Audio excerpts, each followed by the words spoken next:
All right, guys. So the CAT response sheet is finally out, and I've seen the response sheets of so many students. And it's quite surprising because the feedback that I had got after the exam was the quant section was easy to moderate, but well, my opinion has changed slightly after looking at the response sheets. The questions were moderate and some were difficult. So the difficulty of the exam appears to be as it was in the last year, like 2023. So let's see now, we'll look at the questions one by one. There are certain questions that I've already solved, so I won't be solving them again. You can check the link in the description. I'll paste the links for those particular questions that we already solved. Okay, so now we are starting with the first lot, and like this, I'll make the entire video for slot 2 and slot 3 also. So let's see. This is the first question. Okay, and a good exercise that you can follow is you can just pause the video and try the question before we discuss it. All right, so Reena would take 15 days working 4 hours per day to complete a certain task, whereas Seema would take 8 days working 5 hours per day to complete the same task. They decide to work together to complete this task. Seema agrees to work for double the number of hours per day as Renu, while Renu agrees to work for double the number of days as Seema. If Renu works 2 hours per day, then the number of days Seema will work is.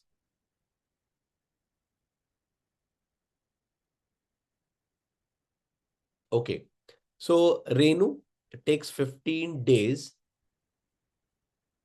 and she works for 4 hours per day, right? What about Seema?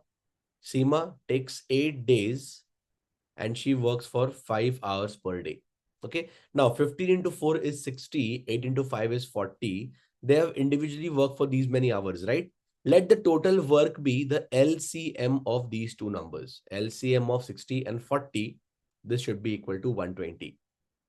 Now, Renu has worked for 60 hours and completed 120 units worth of work. So what is the efficiency of Renu?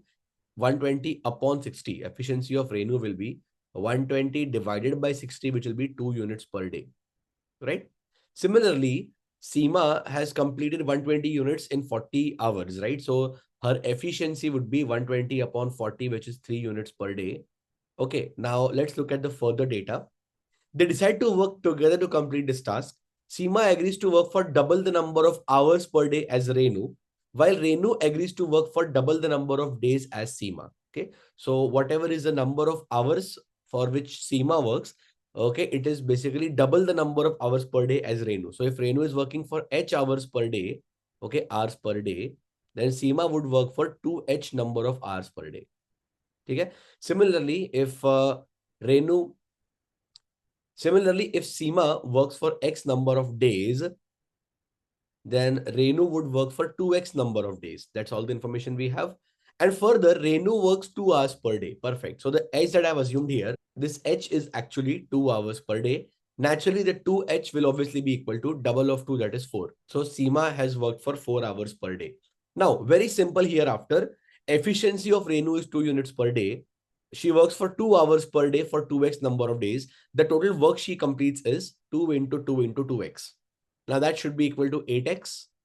And the work that Seema completes is 3 units per day, 4 hours per day, and X number of days. Okay, so the efficiency I've messed up. It is actually per hour. Sorry. The efficiency is per hour. Sorry. Yeah. So the total work that Seema has done is 3 into 4, 12 into X is 12x. The total work completed by Renu and Seema together is 8x plus 20x, 8x plus 12x, that is 20x. Okay, and that 20x is nothing but 120 units. The total work to be completed. From here, we get the value x as 6. X is basically the number of days that Seema works for. And I think that should be the answer to our question. Seema has worked for x, that is 6 number of days. Let's look at the official answer. The official answer, yes, is 6. Okay, so we are absolutely correct. The answer is basically 6 days. Okay, so that was the first question. Obviously, the orders have been jumbled for every aspirant. So the person who gave me the response sheet, for him, this was the first question. And let's move on to the next question now.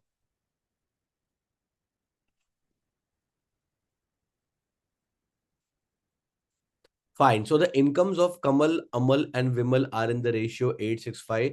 I'll straightforward take them as 800, 600, and 500. Okay. They rent a house together and Kamal pays 15%. So 15% of, okay, incomes, little bit organized. Yeah. And house contribution. Kamal pays 15% of 800, that's 120. Amal pays 12% of 600, that's 72. Vimal pays 18% of 500, that's 90. All right. Of their respective incomes to cover the total house rent in that month. So house rent is basically 120 plus 72 plus 90, 162 and 120, it becomes 282. This is your total house rent. Okay. Next, in October, the house rent remains unchanged. So this is your house rent, not changing. While their incomes increase by 10%, 12%, and 15% respectively. So Kamal's income increases by 10%, it is increased by 80. And Amal's income increases by 12%, 72. And Vimal's income increases by 15% of 500, that's 75. Okay, so in October, the percentage of their total income that will be paid as house rent. Very straightforward and very easy question. So the increase in their incomes is 80 plus 72 plus 75. This is 152 and 75. 152 and 75 is what? 227. Yeah. And the initial income was 8 plus 6 plus 5. That's 19. 1900 plus 227. So that should be 2127. The question is asking you 282 is what percent of 2127? So the answer would be 282 upon 2127 multiplied by 100. Now you can use your on-screen calculator for this. I think that should be approximately 13.258. 13.258% is the answer. So the closest option we'll find out for this. Perfect. It is our second option, 13.26. Yeah, you can see it very clearly here. This is our answer, 13.26%. Right? That's the answer to the question. It was a pretty straightforward question. Just find out the values, take them as 800, 600, or 500. And you may take it as 8x, 6x, and 5x also. The question was very simple. The answer is option 2. All right, guys, you can try this question and resume for the solution. Okay, guys, so a fruit seller has a total of 187 fruits consisting of apples, mangoes, and oranges. The number of apples and mangoes are in the ratio of 5 is to 2. So 5x number of apples, 2x number of mangoes, and let there be y number of oranges. The sum of these three numbers, 7x plus y, is given as 187. All right. After she sells 75 apples, now the number of apples is 5x minus 75, 26 oranges. So the number of oranges is y minus 26. And, oh, wait, 26 mangoes. Sorry. Yeah. So 2x minus 26 is the new number of mangoes and half of the oranges. So the new number of oranges is y by 2. The ratio of the number of unsold apples to the number of unsold oranges becomes 3 to 2. So 5x minus 75 upon y by 2. Okay, this number has been given to us as 3 to 2. This ratio has been given to us as 3 to 2. So 5x minus 75 upon y by 2 is 3 by 2. Now you have to be very careful here. People generally cancel out this 2. It's a blunder. Don't do that, please. Okay, the 2 will come in the numerator. So it will become twice of 5x minus 75 upon y is 3 by 2. Now you can cross multiply and that would give you another equation in x and y probably. So yes, this will become 20x minus 4 into 75 is 300 is 3y. Technically, this is 20x minus 3y is 300. Okay, so now we solve these two equations. The first equation I'm multiplying by 3. 21x plus 3y is 18, 3, 54 and 21. This will be 561. Okay, and now we add the two. The 3y will get cancelled out. Okay, we'll get 41x is 861. Okay, 41 2s are 82 and 1s are 41. So x is 21. If x is 21, we can easily figure out the value of y, putting it here. So x is 21. If you put it here, 7 into 21 is 147 plus y is 187. So y will basically become 40. Y is 40 and your x is basically 21. The total number of unsold fruits is 5 into x minus 75. That basically becomes 5 into 21 minus 75. That's 30. The number of mangoes remaining is 2 into 21 minus 26. 42 minus 26 shall become 16. And the number of oranges remaining 40 by 2. That is 20. So the sum would be the answer 30 plus 16 plus 20. is 46 and 20, 66. I hope this is the correct answer to the question. Let us cross check. Yeah, possible. Okay. This person also has answered correctly. The answer is 66. Good. Okay. There is an easier way out. I'm sure I can sense it if we use ratios, but I'll come back to that once we look at the detailed solution for every question. Right now, I just want to give you guys a feel of what the actual questions, what the exact questions were, and how we could have attempted those questions in the first go. All right. So that pretty much looks like a slightly moderate level question to me. But yes, using ratios, we can make it slightly easier, I'm sure.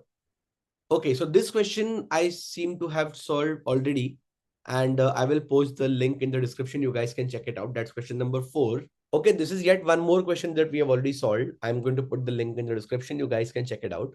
Okay, so this one looks slightly painful. Let's see how we deal with this. So we have XY plane, the area in square units of the region defined by the inequalities, y greater than equal to x by 4 and minus 4 less than equal to x square plus y square plus 4x. Okay, I'll just rewrite this as minus 4 less than equal to x square plus y square plus this number is 4 into x, 4x, and this number is minus 4y. Okay, so I'll write this plus 4x here and minus 4y here. Okay, I'm multiplying 4 inside, guys, and 4x I'm writing here, minus 4y I'm writing here. This entire thing is less than equal to 0. Okay, now what you can see here is, guys, there is something missing. Something missing here. Okay, x square plus 4x plus something and y square minus 4y plus something will basically give you a perfect square in both of these equations, right? I can now see very frequently these questions are being asked in CAT. They are very keen on asking you how to complete the squares, right? Anyway, so the term 4 seems to be missing here and the same term 4 seems to be missing here, right? So what we will do, we will add 8 throughout. Let's add 8 throughout. This inequality will now become 8 minus 4 or minus 4 plus 8, that is 4 only, less than equal to, this becomes x square plus 4x plus 4, that is x plus 2 the whole square, plus y square minus 4y plus 4 is actually y minus 2 the whole square, is less than equal to 0 plus 8, that is 8. Okay. Now, if you observe carefully, guys, if you combine these two conditions and if you combine these two, you basically have equation of a circle, right? So from here, I'm going to focus on equations of two circles, x plus 2 the whole square plus y minus 2 the whole square is equal to 4 is 2 square. The second equation I'm going to focus on is x plus 2 the whole square plus y minus 2 the whole square is root of 8 the whole square. Okay. Both these are concentric circles, guys. Concentric means the two circles having the same center but different radii. So if I just draw the coordinate axis, okay, then I can draw the two circles probably like this. The center is minus 2 and 2. X coordinate minus 2 and y coordinate plus 2. Somewhere over here will be the center of the first circle. So the first circle has a radius 2, would be something like this. Okay, I'll just put it here. Okay, so this is our smaller circle. And we have another circle, same center, but radius is root 8. That will be slightly greater. Okay, first circle has a radius 2. Second circle has a radius 8. It will be slightly bigger. Yeah, that's how it will be. The second circle. Okay. Now, guys, what do we want? We want x plus 2 the whole square plus y minus 2 the whole square to be greater than equal to 4. Matlab outside the smaller circle, but less than or equal to 8, meaning inside the bigger circle. Right. So right now, if you focus only on this inequality, the area is basically the area between these two circles. So they're talking about this particular area. Okay, this particular area they're talking about. All right. And we also have a straight line, y greater than equal to x plus 4. Okay. Now, if you observe carefully, guys, y greater than equal to x plus 4 is basically passing through the center only. The center has coordinates x as minus 2 and y as 2, right? So y is equal to x plus 4 kind of satisfies the given equation. So the line they're talking about is probably something like this. Okay. But y should be greater than or equal to x plus 4. So you don't want the entire region. Okay. You want the region above the line. Okay. So the final area I'll highlight in blue, the area between the two circles and the one above the line. Okay. This is the area that you require. Okay. This is the required area. Now, it's just a matter of calculation now. We'll just calculate. So the area of the bigger circle will be pi r square okay, pi into root 8 square or pi into 8 minus the area of the smaller circle is pi into 2 square. That is basically 4 pi. If you subtract the two, the area between the two circles is 8 pi minus 4 pi. That's 4 pi only. But you want the half of it. So the correct answer to your question will be 4 pi upon 2. That will be 2 pi. Okay. Whoa, super. Very amazing question. I'm not yet sure whether we have a better way out, but I'll definitely think about it. But prima facie, if you look at this question like this, I mean, this is how we solve it. Okay. The answer should be 2 pi. Let's check whether we have an option like that. Yeah, option 2, 2 pi is the answer. Super. All right, this is the next question, guys. You can try it out and you can resume the video for the solution. Okay, now this is one question that I have seen so many times. I mean, it's a very frequently asked concept in CAT now. So not knowing this particular concept is now a sin. You are supposed to know this concept. And the concept is, guys, if there are two people who are moving towards each other in a straight line, they meet each other after a time t. T could be in hours or minutes or whatever. Okay. If the first meet each other after a time t, after that, the first person takes t1 time extra to reach his destination. I mean, the opposite person starting point.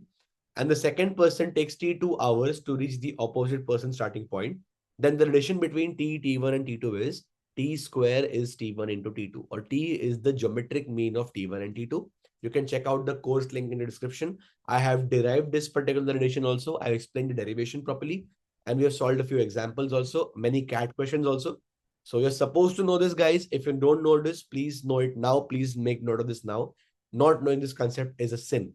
All right. So two places A and B are 45 kilometers apart and connected by a straight road. Anil goes from A to B. So Anil goes like this, while Sunil goes from B to A. So Sunil goes like this. Okay. Starting at the same time, they cross each other in exactly 1 hour 30 minutes. Okay. So suppose they meet somewhere over here. I'm not sure where they'll meet right now, but they are crossing each other exactly after 1 hour 30 minutes. So basically 1.5 hours, right? Starting at the same time. Okay. If Anil reaches B exactly 1 hour 15 minutes after Sunil reaches A. So after this, let us suppose Sunil takes T hours to go from this point to A. Anil will take 1 hour 15 minutes more, right? Okay, exactly after 1 hour 15 minutes. So Anil will take how much time? T plus 1 hour 15 minutes. 1 hour 15 minutes is what? 1 by 4th of an hour. So 5 by 4th of an hour. Basically, 1 hour 15 minutes is what? 1 plus 1 by 4, right? So T plus this becomes 5 by 4. So Anil takes 5 by 4 hours extra. Okay. So now as per our concept, the first meeting time is T. Okay. This time is T1 and this time is T2. 1.5 is basically the geometric mean of these two. So I'll write 1.5 square is a T into T plus 5 by 4. Okay. Now 1.5 is what? 3 by 2. 3 by 2 square is 9 by 4 is equal to T into T plus 5 by 4. Now you don't need to solve this entire thing, guys. You can very clearly observe that if I substitute T is equal to 1, we'll get 9 by 4 on both sides, right? So very easily we can figure out the value of T as 1. Okay. Now T ka value, or the value of T is 1. Okay. And we need to find out the speed of Anil. Okay. The total time for which Anil travels is from here to the meeting point 1.5 hours. And after that, he takes T plus 5 by 4. That is 1 plus 5 by 4 hours. So this basically boils down to 2.5 and 4, 10 and 5, 15. 15 by 4 hours. In 15 by 4 hours, Anil covers 45 kilometers. Speed is distance 45 upon the time 15 by 4. 15 threes are 45, 3 fours are 12 kilometers per hour. Super. Okay, very simple question. If you know this concept, T square is given into T2, life is easy. Otherwise, you have to break a sweat. I mean, I'm not sure how you will go otherwise, but that should be the answer, 12 kilometers per hour. Okay, let's see. Yes, perfect. That's how the options are. Okay, the answer is 12.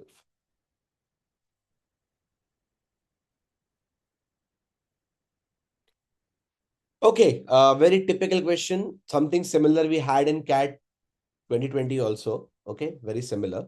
So a shop wants to sell a certain quantity of grains. It sells half the quantity and an additional 3 kg of these grains to the first customer. Then it sells half of the remaining quantity and an additional 3 kg of these grains to second customer. Finally, when the shop sells half of the remaining quantity and an additional 3 kgs of these grains to the third customer, there are no grains left. The initial quantity in kg of the grains is. All right, so there are two ways of approaching the question. There is a direct way out. You assume the initial stock as X kgs.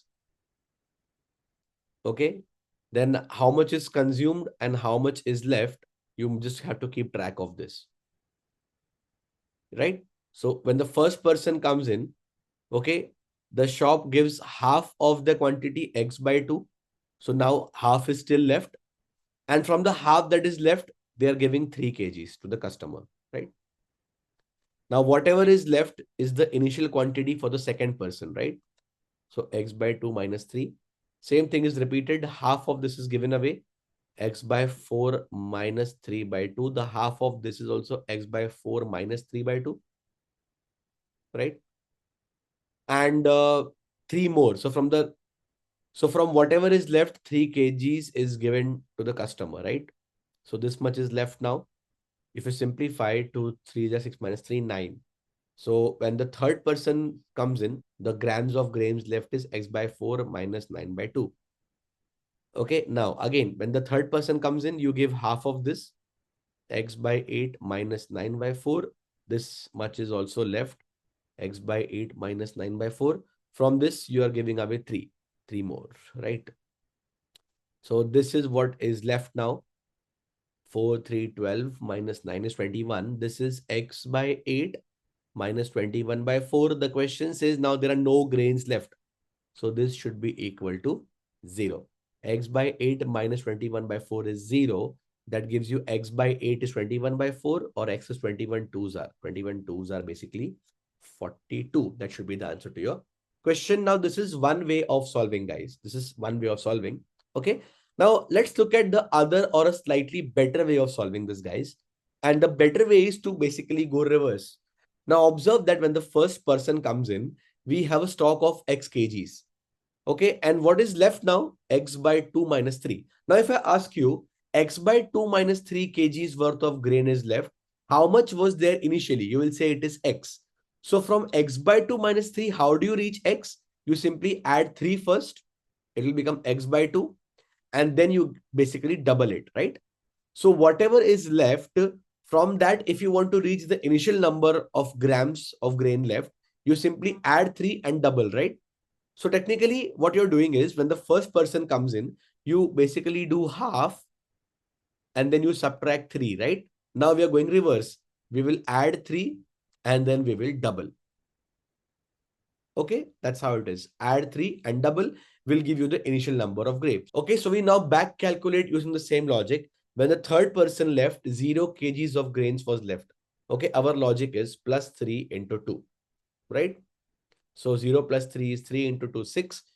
Okay, when the third person came in, there were 6 kgs of grains. Okay, and obviously this is when the second person has left. So again, 6 plus 3 into 2. 6 plus 3 is 9 into 2, 18. 18 kgs of grains were there when the second person came in. So obviously 18 kgs of grains were there when the first person left. Again, 18 plus 3 multiplied by 2. 21 into 2, initial number of grains is 42. And as you already know, the answer is 42. Okay, this is a much better way out. Now you can try and solve the CAT 2020 question. I think it is in slot 1. I'll just recheck once again. So as a practice, you can solve that question now.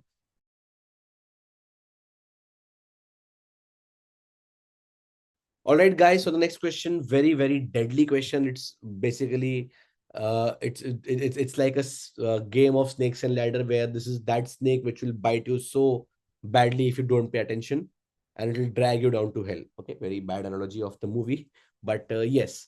So a plus b root n is the positive square root of 29 minus 12 root 5, where a and b are integers and n is a natural number.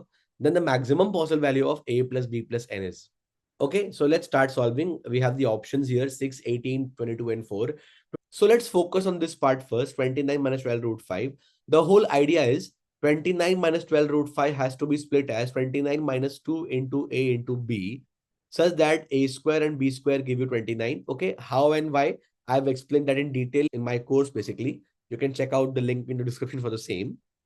So what goes on further is we split this 12 root 5 as minus 2 into the remaining part is 6 root 5.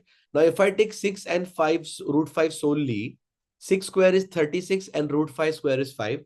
36 and 5 will give me a total of 41, but I need 29. So this is not a correct combination. Let's try something else. Minus 2 into, let's take it as 2 into 3 into root 5 or 2 into 3 root 5. So 3 root 5, the square is 9 5 is 45 and 2 square is 4 and 2 square is 4. 45 and 49 is 40. 45 and 4 is 49. Again, not 29. So not happening. The next possibility is 2 into 3 into 2 root 5. Will that work? Let's check. 2 root 5, the square is 20 and 3 square is 9. Perfect. 20 plus 9 is 29.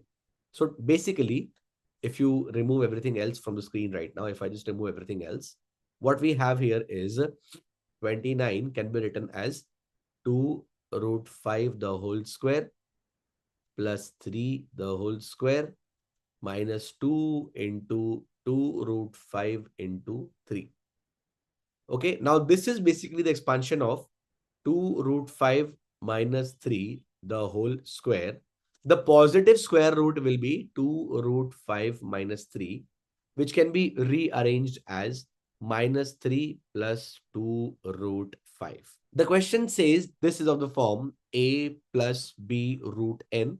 A and b would be integers, n would be a natural number. So very harmless looking question in the first go. So prima facie in the first glance, it's like a very harmless question. Okay, toothless tiger obviously, but very, very deadly. If you take a as minus 3 and b as 2 and n as 5 by comparison, you'll write a as minus 3, you will write b as 2 and n is a natural number 5 by comparison. The value of a plus b plus n as required is 5 plus 2 minus 3, which is 4.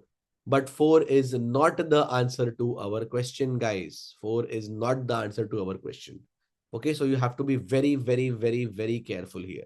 Okay, observe that 2 root 5 is a surd, right? It's a mixed surd.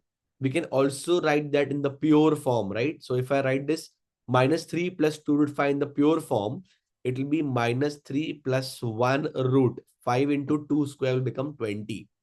That's the other way of writing it, right? Now, if you compare A, B, and N, A is minus 3, B is 1, and N is 20. Very deadly question, right? A is minus 3, B is 1, and N is 20. The sum of these three numbers is 20 plus 1, 21, minus 3, that's 18. The answer to your question, the correct answer to your question, 18. Right? Deadly, very deadly question. You have to be very, very careful while solving it. Okay? The first bell that must ring in your heads is, if you already have got the square root as minus 3 plus 2 root 5, why have they used the word maximum possible? Maximum possible has been used because there is another way of writing 2 root 5 as a pure surd. And that's how we solve the question. Okay, yet again, one more question that we have already solved, guys. I'll paste the link in the description. It is based on algebraic tautology. Okay, completing the squares. Okay, we have also solved multiple questions now based on this algebraic tautology. You can check out the link in the description. I have explained the entire question in that particular video. Question number 10. So that brings me to the next question. Suppose x1, x2, x3, x100 are in AP such that x5 is minus 4 and 2x6 plus 2x9 is x11 plus x13, then x100 equals. So we'll start by assuming for this AP, the first term as A and the common difference is D. Then the nth term is nothing but A plus n minus 1 into D, right? Very simple, straightforward. Okay, so the fifth term, T5, will be A plus 5 minus 1, 4D, which has been given as minus 4 in the question already. Okay, so let's keep it as it is undisturbed. Now, x6 is your sixth term. So it will be A plus 5D, twice of A plus 5D, plus twice of x9. x9 will be A plus 8D. Twice of that will be x11. x11 is A plus 10D. x13 is A plus 12D. That's all we have. So twice of A plus twice of A, 4A plus 2 5s are 10 and 2 8 the 16 is 26D is equal to A plus A 2A. 10d and 12d is 22d. So take 2a on the left hand side. 4a minus 2a is 2a. 26 minus 22 is 4. So 2a plus 4d is 0. Dividing by 2 throughout, a plus 2d is 0. So now we have two equations. We can solve them simultaneously. A plus 4d is minus 4. A plus 2d is 0. Subtracting the two, you will get 2d is minus 4 or d is minus 2. Putting d as minus 2 in any of these two equations will give you a is equal to 4. So now we want the 100th term. The 100th term will be a plus 100 minus 1 into d. That's a plus 99d. A is 4. 99 into d is minus 2. Minus 198 plus 4 is minus 194. I think that's the answer to the question. That is option 1 for you. Super. Minus 194. Okay, straightforward question. Nothing very huge going on. Very easily you can use the nth term of the AP to get rid of this particular question. Okay, guys, very beautiful question. I mean, it is one of my personal favorite questions in this slot. So sum of all four-digit numbers that can be formed with the distinct non-zero digits A, B, C, D, with each digit appearing exactly once in every number is 153310 plus n, where n is a single digit natural number. Then the value of A plus B plus C plus D plus n is superb. Okay. So what we have to observe here is it's a small concept that we have discussed in the course also in PNC. If you have, suppose, four digits A, B, C, and D, the sum of all the four-digit numbers that you can form using these digits without repetition, basically, and using all the digits will be 1, 1, 1, 1 into four digits. So 4 minus 1 factorial into sum of the digits A plus B plus C plus D. We have discussed this entire thing and derived the entire thing in the course. So you can check out the course link in the description. Okay. And this has been given in the question as 153310 plus n. Okay. Amazing question, guys. I like this question. I like this question because it combines different elements of quant together. So this is one aspect of modern maths. Okay. The second thing we need to use here is the concept of remainders, guys. Observe that 1111 is basically a multiple of 11, right? Using your test or divisibility, 1 plus 1 is 2, 1 plus 1 is also 2, 2 minus 2 is 0. So 1111 is definitely a multiple of 11. So the left hand side is a multiple of 11. So the right hand side should also be a multiple of 11. Now, if you observe carefully, the remainder of 153310 with 11 will be 0 plus 3 plus 5, that is 8. And 1 plus 3 plus 1 is 5. 8 minus 5 is 3. So remainder of this part is 3. But we need the remainder of this entire number by 11 should be 0. That is possible only if n will give you a remainder 8 when divided by 11, right? Because 8 plus 3 will give you 11. And 11 upon 11, the remainder is 0. So if n is a single digit natural number, it can take only one single value, and that is 8. Here onwards, things are very, very simple. So 1111 into 4 minus 1 is 3 factorial, which is 6, into A plus B plus C plus D will be 153310 plus 8. That is 153318. Okay. Not to forget, we have already found the value of n as 8. Okay. So we can now use the on-screen calculator for this. 153318. If you divide by 1111, you get 138. So this is 138. And 138, if you divide by 6, you get 23. So A plus B plus C plus D comes out to be 23. 23 plus n is 8. 23 plus 8 is 31. So very beautiful question. And this is how elegantly we solve this particular question. All right, let's cross check. Yes, it is the answer, 31. So this year I've seen a spree of remainder theorem based questions in CAT. I mean, remainder theorem has made a comeback after so many years. So it's been almost 10 years since I've not seen a question of remainders in CAT. But yes, they made a comeback right now. When 10 raised to 100 is divided by 7, the remainder is. Okay. So it's a pretty simple question, straightforward question. Let's see how we solve this. We know that 10 raised to 100 can be split as 10 square, the whole raised to 50. And that should be equal to 100 raised to 50. We want the remainder with 7. If you divide 100 with 7, guys, 7 14s are 98, the remainder is 2. So this entire question can be written as 2 raised to 50, the remainder with 7. Okay. Now, I know that 2 cube is 8 And 8 on dividing with 7 will give me a remainder of 1. So I need to make this as 2 cube. So 2 raised to 48 into 2 raised to 2. I will split the 50 as 48 plus 2. Okay, because now 2 raised to 48 can be written as 2 cube the whole raised to 16 into 2 square is nothing but 4. And 2 square is nothing but 4. So 2 cube is 16.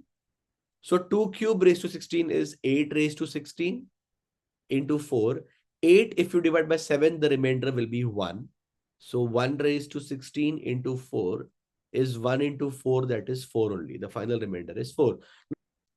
Now we have a very quick way of solving these questions, guys. It is called as the Euler's theorem or the Euler's quotient. Okay, remember that you are dividing 10 raised to 100 with 7. Okay, very simple.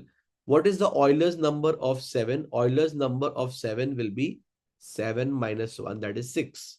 Okay, for prime numbers, the Euler's number is number minus 1. So all multiples of 6 in the power will give you remainder 1 when divided by 7. So 10 raised to 6, if you divide by 7, technically the remainder is 1. Same for 10 raised to 12, 10 raised to 18, like that. So from this, like this, we can go on up to 10 raised to 96, right? 10 raised to 96, if you divide by 7, the remainder will be 1. What is left? 10 raised to 100. For 10 raised to 100, what is left? Only 4 powers of 10. So 10 raised to 4 divided by 7 is the question now. Okay, so 10 on dividing by 4, every time the remainder is 3, it becomes 3 raised to 4. 3 raised to 4 is 81. On dividing with 7, your remainder is basically 4. And that's the answer to your question. That's how we can solve this question very, very quickly.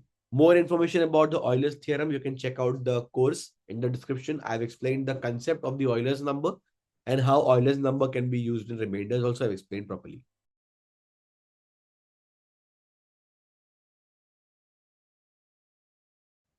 Okay, guys, the next question is again an example of how solving past year questions can help us to crack the CAT exam better. I have always emphasized the importance of solving PYQs, and I have told this on multiple occasions. If nothing else, at least try to solve the past year questions so you can at least clear the cutoff part, or you can actually perform reasonably well on in the quant section. Okay, so the surface area of a closed rectangular box which is inscribed in a sphere is 846 square centimeters. Okay. So let the length and the breadth, and height of the box be A, B, and C.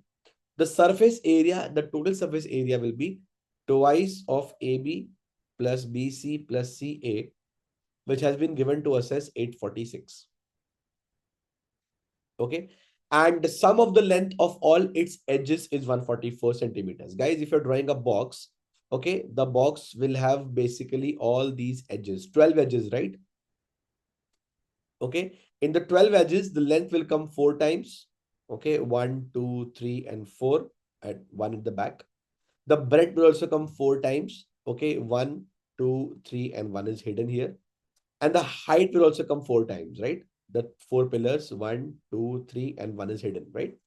So 4 times the length, 4 times the breadth, plus 4 times the height has been given to us as 144.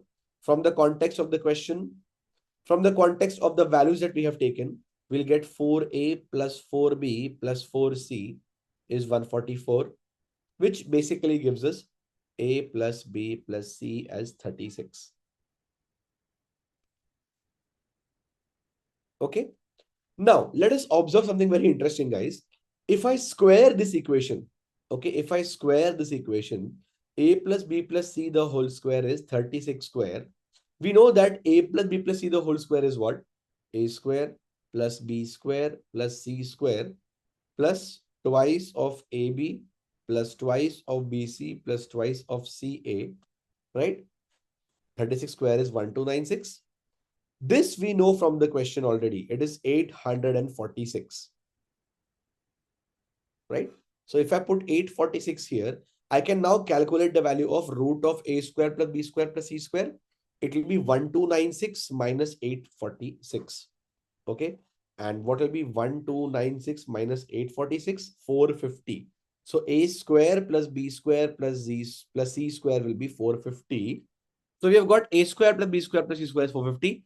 Now, if there is a sphere that passes through all the vertices of this particular box, okay, because the box is inscribed in the sphere, right? So the body diagonal of this box will be the diameter of the sphere, right? So the body diagonal of this particular box is square root of a square plus b square plus c square. That's the root 450 for you. This is the diameter of your sphere. Root 450 in pure surds, you have to convert it into mixed. So 3 root 50 or 9 into 25. 450 can be split as okay, 15 root 2. Yeah. And the radius will be half. So 15 by 2 root 2. Let's write this as 15 by root 2. Now we need the volume of the sphere, right, guys? Volume will be 4 by 3 into pi into r cube. R cube is 15 cube upon root 2 cube will be 2 root 2. So 2 and 2 will get cancelled. Root 2 cancels. We have root 2 remaining above. Pi into 15 cube is 3375 upon 3 is 1125. So 1125 into root 2 into pi should be our answer. 1125 into root 2 into perfect. You can see it is our third option here. So that's the answer to your question. 1125 pi root 2. Amazing question. Beautiful question. Similar question we had in CAT 2016 also. And it was the exact same approach. In that case, that simply asks the diameter of the particular sphere. Okay. Now they've asked you the volume, one step extra, right? All right, guys, you can try this next question and you can resume for the solution.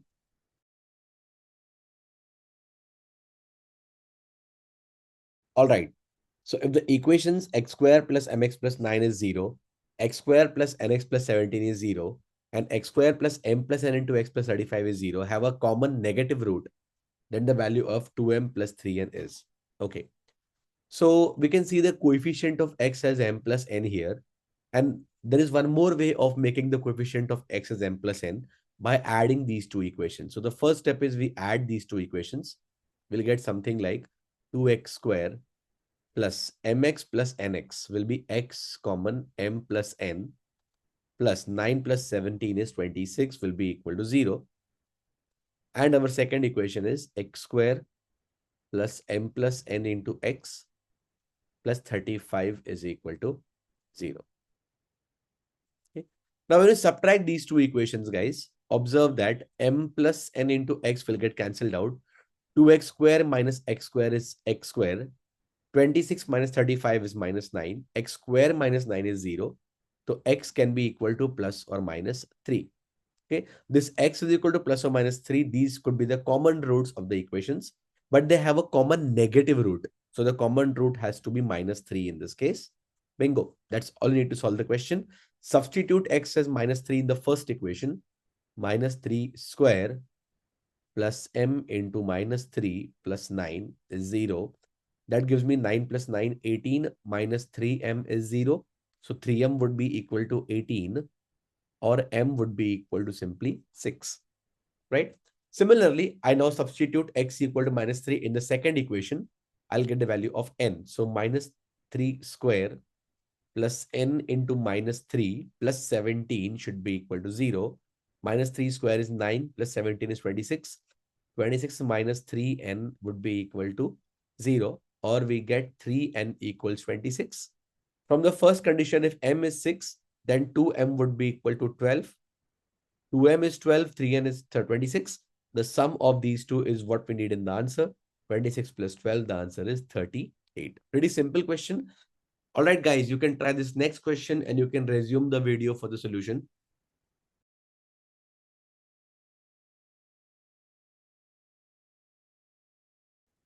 Okay, beautiful question. I mean, it has got less to do with functions, more to do with PNC. It's kind of a combination of both functions and PNC. So consider two sets, A, which is 2, 3, 5, 7, 11, 13, and B, which is 1, 8, 27. Let F be a function from A to B such that every element B in capital B, let F be a function from capital A to B such that for every element small b in the set B, there is at least one element small a in the set A such that F of A is equal to B. Then the total number of such functions F is. So basically, every element in the set A should correspond to exactly one element in set B because it's a function. And there should be a value of A for every value of B. Basically, the function you need should be an onto function. The range of this function should be equal to the codomain 1, 8, and 27. That's the condition here. Okay.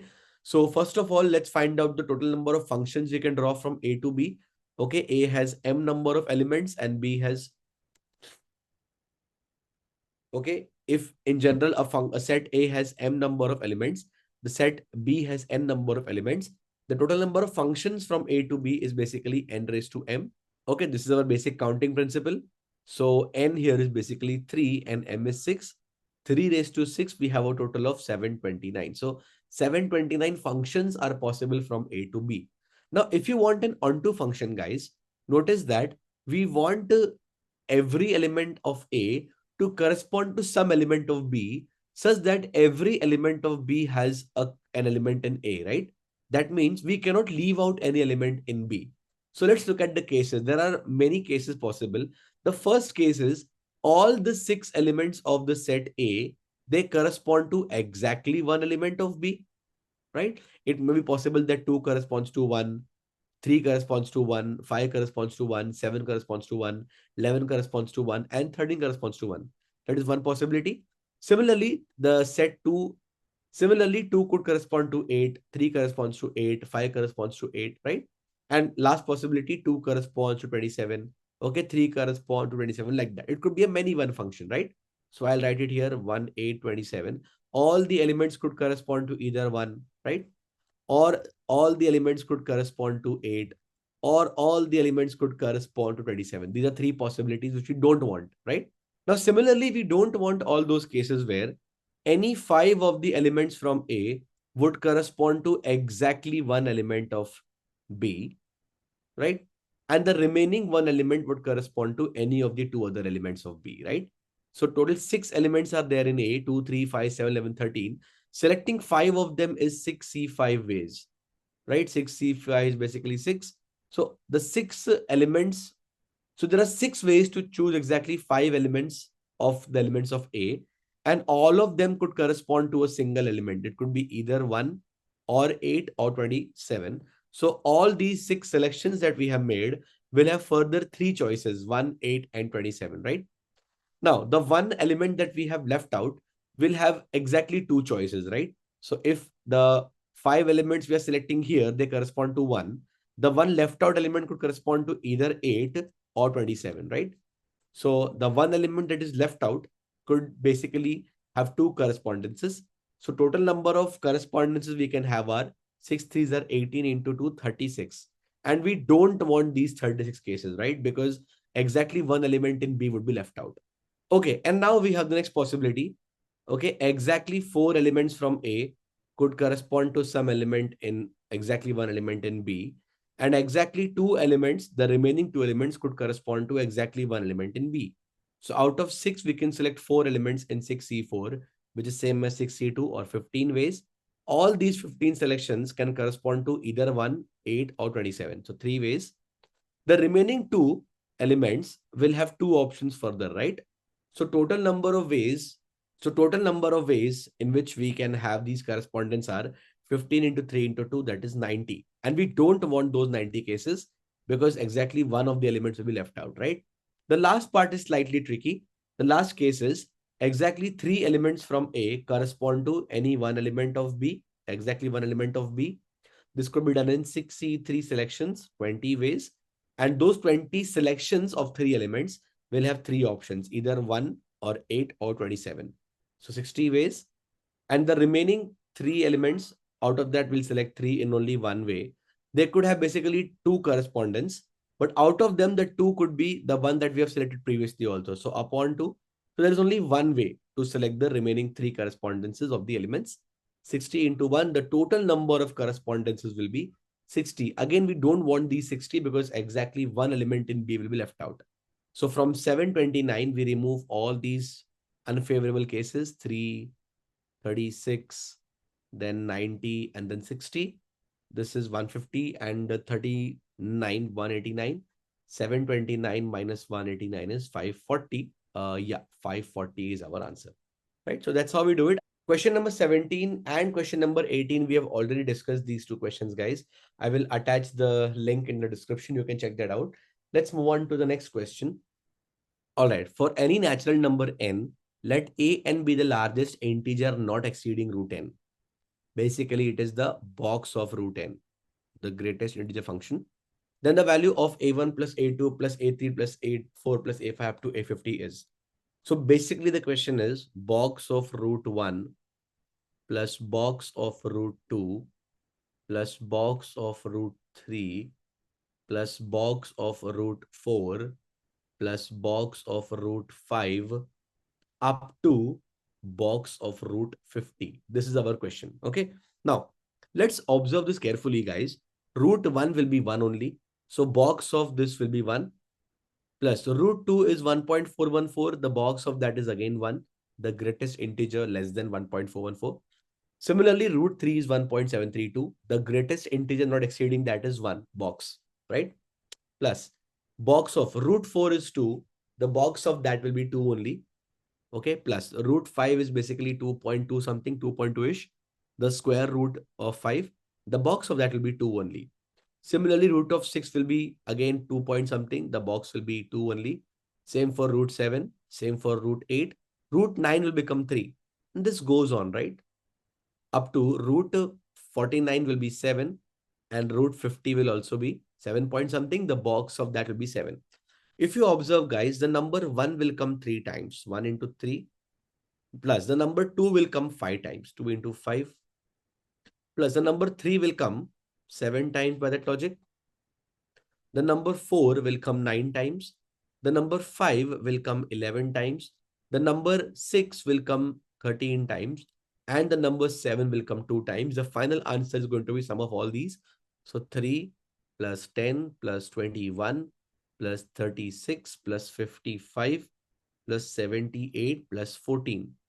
So this should give you 13 and 21, 34 and 36 is 70, 70 and 55 is 125, 125 and this is basically 92. The answer would be 217. That's the answer to your question.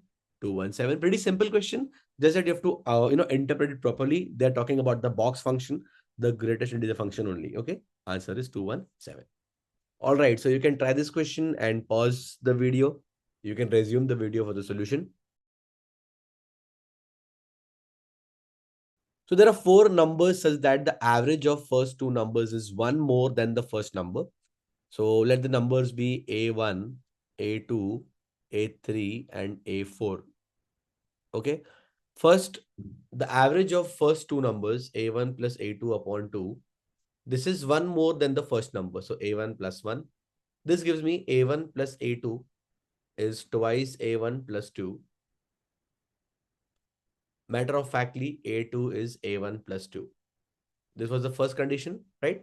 Second condition is the average of first 3 numbers, A1 plus A2 plus A3 divided by 3 is 2 more than the average of first 2 numbers. The average of first 2 numbers we already know is A1 plus 1, right? From here. And it is 2 more, so it is plus 2, right? So that's how it is. The average of first 3 numbers is actually A1 plus 3. We will maintain this because you're going to need it in the next part of the question. So cross multiplying 3 on both sides, we'll get A1 plus A2 is A1 plus 2 plus A3 will be A1, 3A1 plus 3 3s are 9. Okay, on simplifying, we'll get 2A1 plus 2 plus A3 will be 3A1 plus 9 or 2A1 minus 2A1, 2 cancel. A3 is basically A1 plus 7. Right? So we already have 2 equations for A2 and A3 in terms of A1. Let's look at the last condition. And the average of first 4 numbers, A1, A2, A3 and A4. This is the average of first 4 numbers. It is 3 more than the average of first 3. Average of first 3 is A1 plus 3. So it is 3 more than this number. So 3 plus 3 this becomes 6. Right? So A1 is as it is. A2 can be written further as A1 plus 2. A3 we have seen is A1 plus 7. And let's write A4 as it is. Will be 4 times A1 plus 6. So 4A1 plus 4 6 are 24. So this gives me A1 plus A1 plus A1 is 3A1. 7 plus 2 is 9 plus A4 is 4A1 plus 24. Basically, we will get A4 is 4A1 minus 3A1 is A1 only. 24 minus 9 is 15. A4 is A1 plus 15. Now, if you can observe carefully, guys, A2, A3, and A4 have been found in terms of A1. So every term is A1 plus something. So A1 is the smallest. And of these three, A2 is A1 plus 2, A3 is A1 plus 7, and A4 is A1 plus 15. So naturally, A4 is the largest. The difference of A4 and A1 will be taking A1 on the left-hand side. A4 minus A1 will be 15. And that's the answer to your question. The difference between the largest and smallest numbers is 15. There is a quick shortcut to solve this question using the concept of averages. Basically, we'll use deviations. And that I'll discuss once we make the detailed video for all these questions. But I hope this general approach is very, very clear. The answer, as you can see here very clearly, should be 15. And it is 15. 21st question I have already solved, guys. I'll paste the link in the description. You can check it out. All right, guys. This is the last question in the lot. You can check it out and you can resume the video for the solution.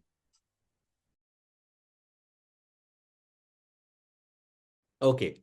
An amount of rupees 10,000 is deposited in a bank for a certain number of years, let's say n number of years, at 5% per annum simple interest. So the interest is 5% of 10,000, which is 500 rupees for n number of years. This total simple interest is worth 500 into n. Okay. So now your principal is 10,000 plus 500 n for the next bank. On maturity, the total amount received is deposited in bank B. So this is your principal for the bank B. For 5 years at simple interest 6%. 6% of this value is 6% of 10,600 rupees plus 6% of 500 n is 6 5s are 30 n. This is your yearly interest and this we receive for 5 years. This is your total simple interest received for 5 years. Okay, so 3,000. 5 into 30 n is 150 n. The question says the ratio of these two numbers, that is 500 n divided by 3000 plus 150 n is 10 by 13, right? You can see this ratio here. So 10 and 10 will be gone. Cross multiplying 13 5s are 650 n is 3000 plus 150 n. We get 500 n is rupees 3000. N is nothing but 6. So yes, the time period for the first investment is 6 years. Pretty simple question. That's how we do it. So this was slot 1 for you guys. I know certain questions I've skipped, but I've solved all those questions already when the memory based questions were already out after the CAT exam. I've pasted the link for all these questions in the description. You can check them out. And very soon I'll put up the video for slot 2 and slot 3 also. So see you all next time. Bye-bye.